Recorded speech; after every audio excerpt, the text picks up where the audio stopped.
Let's take you straight to Hyderabad. Joining us now, Mr. Syed Akbaruddin, India's former permanent representative to the United Nations. He served as spokesperson of the Ministry of External Affairs and India's representative at the IAEA. Mr. Akbaruddin, it's good to have you back on the show, sir.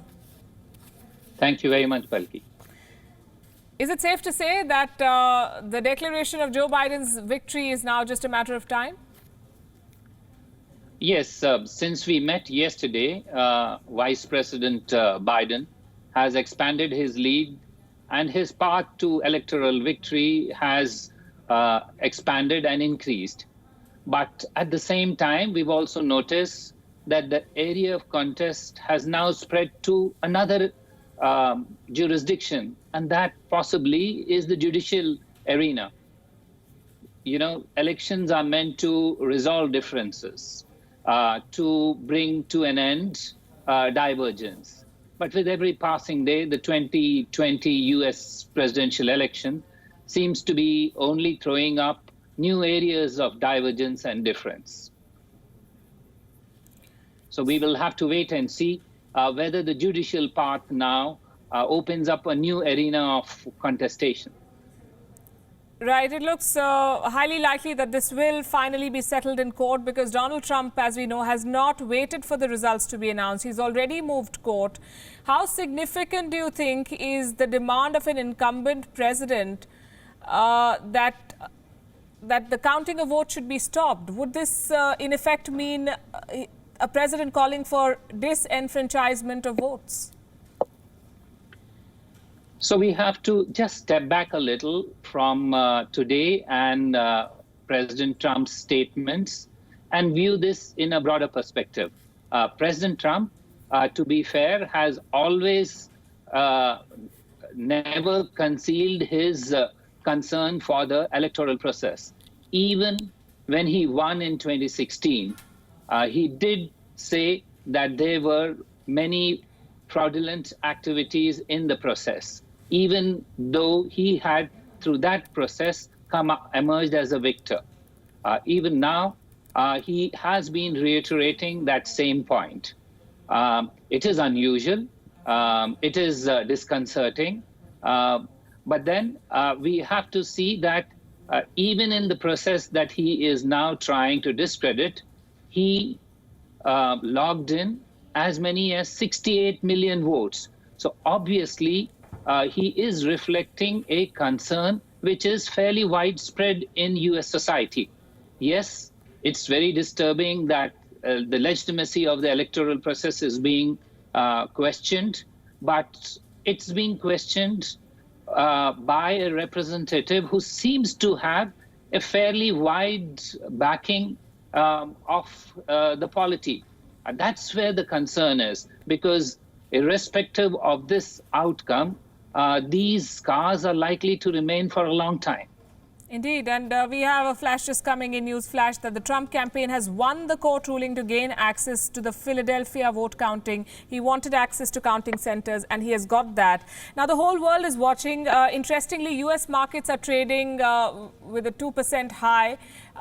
Markets tend to be jittery when there is uncertainty on the political stage, but the US markets are doing pretty well. If you look at headlines from, say, Israel, the Jerusalem Post says that the Prime Minister Netanyahu, had already prepared ground to work with Joe Biden. Another Israeli minister has been quoted as saying that there will be war if Biden returns to the Iran deal. The world basically is looking at what's happening in America. How should countries like India see this uncertainty, which could be long drawn? You're right. All diplomats and leaders globally prepare for all eventualities. And that's the right way to go about it. And therefore, everybody globally is looking at it. I'm certain, from our perspective, we are looking at two things. One is how any change will impact on India, and B, how would that new equation fit into our framework of ties. On that, we are on perhaps very solid grounds compared to many others. And that's because one of the few things that both President Trump and Vice President Biden seem to agree on, as well as the Democrats and Republicans, is bipartisan support for improving ties with India. So we start on a fairly solid edifice. Yes, if there is a change in administration, it does take time for a new administration to find its feet. And that's going to be a gray area. But that's how the United States functions. And so we have to get used to it. But even the Biden administration, from our perspective, is not unknown. Vice President Biden visited India last, if I could recollect, in 2013 when he was vice president, and at the invitation of the then Indian Vice President, Mr. Hamid Ansari. He's also been the Foreign Relations Committee chairperson for many years in the past. He supported the Indo-US nuclear deal. So there are many commonalities that we see in a change of administration if that were to happen. If otherwise, if the current administration continues, that too, the framework is in place, the personalities are well known, the equations are also well known. Yes, new frameworks always could bring in some uncertainty, but that's been the case even with the present administration. While our ties in a general manner have improved, there have been obviously trade tensions. You would recollect there were sanctions imposed on Indian steel exports. Also, we've had problems with H-1B visas and travel of professionals. So every administration will bring its own unique perspective, but given the bipartisan support that we have in the US for ties with India, whether in among US politicians or in societies, societally, many Indians have very good equation with the diaspora, very strong links. Our economic ties are strong. There will certainly be some changes, and we will have to accept those changes as we've done now in the case of President Trump. So to sum up, I don't see very many fundamental changes being brought in ties with between US and India. And so we are in a much more comfortable place than some of those who are making much more noise about it.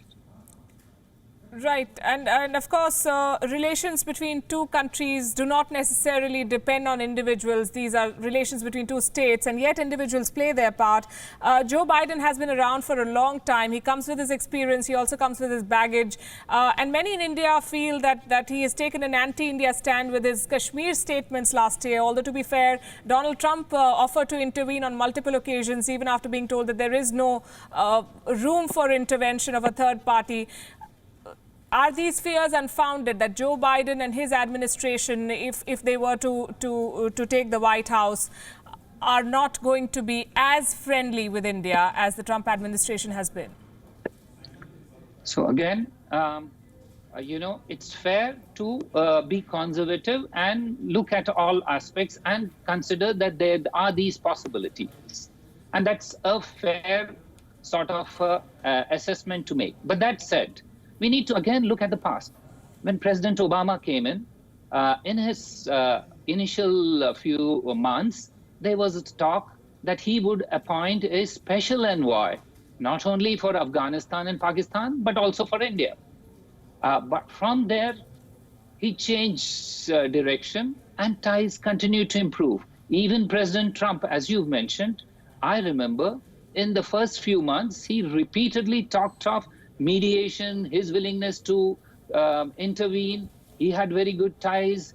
He considered this a nuclear flashpoint. But the end product, we see him as somebody who's been very supportive of ties with India, despite some other problems we've had on trade, on GSP, etc. So India is our ties with the US are resilient. They can withstand minor blimps. We should be ready for it. But frankly, on Kashmir, we don't have to be diffident.